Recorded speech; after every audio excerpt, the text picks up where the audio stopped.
ഇസ്രായേലിന് സാക്ഷ്യത്തിനായി യഹോവയുടെ നാമത്തിന് സ്തോത്രം ചെയ്യുവാൻ കയറി ചൊല്ലുന്നു. ഇവിടെ ന്യായാസനങ്ങൾ, ദാവീദ് ഗൃഹത്തിന്റെ ന്യായാസനങ്ങൾ തന്നെ ഇരിക്കുന്നു. യെരൂശലേമിന്റെ സമാധാനത്തിനായി പ്രാർത്ഥിപ്പിൻ. നിന്നെ സ്നേഹിക്കുന്നവർ സ്വൈര്യമായിരിക്കട്ടെ. നിന്റെ കൊത്തളങ്ങളിൽ സമാധാനവും നിന്റെ അരമനകളിൽ സ്വൈര്യവും ഉണ്ടാകട്ടെ.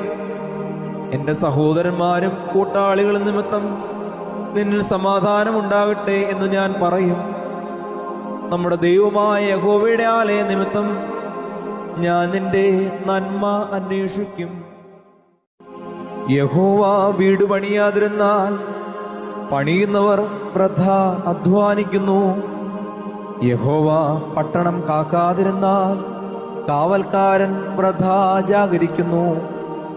നിങ്ങൾ അധികാലത്ത് എഴുന്നേൽക്കുന്നതും